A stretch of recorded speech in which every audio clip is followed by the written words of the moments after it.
English literature की दुनिया में 1798 एक बहुत बड़ा टर्निंग पॉइंट था। विलियम वर्ड्सवर्थ एक यंग पोएट जो नई सोच रखता था, उसने सैमुअल टेलर कोलरिज के साथ मिलकर पोम्स का एक कलेक्शन पब्लिश किया जिसका नाम था लिरिकल बैलेंस। ये कोई ऐसे ही पोएट्री बुक नहीं थी, ये एक रेवोल्यूशन की शुरुआत थी। वर्ड्सवर्थ सिर्फ अपनी पोम्स प्रेजेंट करके सेटिस्फाइड नहीं था, उसने इस कलेक्शन के साथ एक ऐसे भी एडेड जिससे इंग्लिश पोएट्री हमेशा के लिए बदल गई।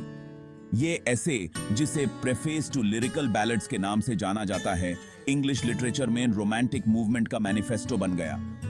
वर्ड्सवर्थ ने अपने टाइम के पोएटिक कन्वेंशंस को चैलेंज किया और ऐसी पोएट्री की वकालत की जो सिंपल हो, नेचुरल हो और इमोशनली कनेक्ट करे। उनका मानना था कि पोएट्री सिर्फ एलीट क्लास के लिए नहीं होनी चाहिए, बल्कि हर किसी के लिए एक्सेसिबल होनी चाहिए, चाहे वो किसी भी सोशल स्टैंडिंग का हो। एक ऐसी दुनिया में जहां रीजन और लॉजिक का डोमिनेंस था, वर्ड्सवर्थ ने करेज दिखाई और इमोशन और इमेजिनेशन की इंपॉर्टेंस पर जोर दिया। उनका प्रेफेस पोएट्स और रीडर्स दोनों के लिए एक इनविटेशन था कि वो चीजों की सरफेस से आगे देखें और उन डीपर ट्रूथ से कनेक्ट करें जो ह्यूमन हार्ट और नेचर में छुपी हुई हैं। वर्ड्सवर्थ का प्रेफेस सिंप्लिसिटी की पावर का एक एग्जाम्पल है। उनका मानना था कि लाइफ के सबसे सच्चे और गहरे एक्सपीरियंसेस हमें ऑर्डिनरी चीजों में, एवरीडे मोमेंट्स में मिलते हैं, जिन पर अक्सर हम ध्यान नहीं देते।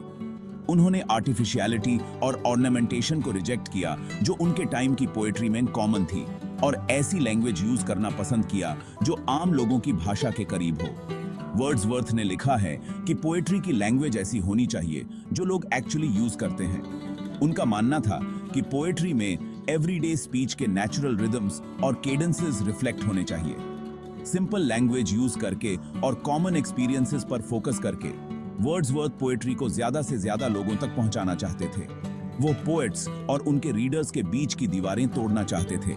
सिंप्लिसिटी पर वर्ड्सवर्थ का जोर आर्टिस्ट्री को रिजेक्ट करना नहीं था, बल्कि वो ऐसी आर्ट चाहते थे जो ऑथेंटिक हो, रिलेटेबल हो और डीपली ह्यूमन हो। हम वर्ड्सवर्थ के प्रेफेस पर बात कर ही नहीं सकते बिना नेचर के रोल को एक्नॉलेज किए जो उनकी पोएटिक विजन में सेंट्रल रोल प्ले करता है। वर्ड्सवर्थ के लिए नेचर सिर्फ एक सुंदर बैकग्राउंड नहीं थी, बल्कि एक जीवित एंटिटी थी जिसमें प्रोफाउंड ट्रूथ्स थी और जो ह्यूमन सोल को सोलेस ऑफर करती थी। उनका मानना था कि नेचर में टाइम स्पेंड करने से हार्ट प्यूरिफाई होता है, सेंसेस शार्प होते हैं और इंडिविजुअल्स खुद से भी बड़ी किसी चीज से कनेक्ट हो पाते हैं। कम fourth into the light of things, वो अर्ज करते हैं, let nature be your teacher. Wordsworth nature को इंस्पिरेशन का सोर्स मानते थे, ह्यूमन सोल का मिरर और स्पिरिचुअल एनलाइटनमेंट का पाथ। उनकी पोएम्स अक्सर नेचुरल वर्ल्ड की ब्यूटी और ट्रैंक्विलिटी सेलिब्रेट करती हैं और उसमें एक ऐसी पीस और अंडरस्टैंडिंग ढूंढती हैं जो उन्हें ह्यूमंस की बिजी वर्ल्ड में नहीं मिलती। वर्ड्सवर्थ के लिए नेचर रियलिटी से एस्केप नहीं थी, बल्कि उसे डीपली अंडरस्टैंड करने का एक डोरवे थी। वर्ड्सवर्थ की पोएटिक थ्योरी के सेंटर में इमोशन की पावर में एक गहरा विश्वास था।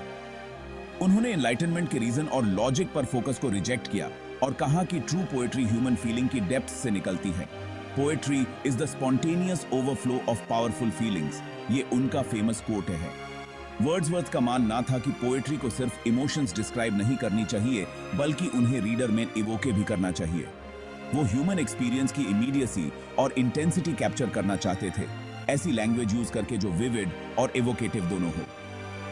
उनकी पोएम्स अक्सर लव, लॉस, जॉय और सॉरो जैसे थीम्स एक्सप्लोर करती हैं और रीडर्स को इनवाइट करती हैं कि वो अपने इमोशनल लैंडस्केप से कनेक्ट करें।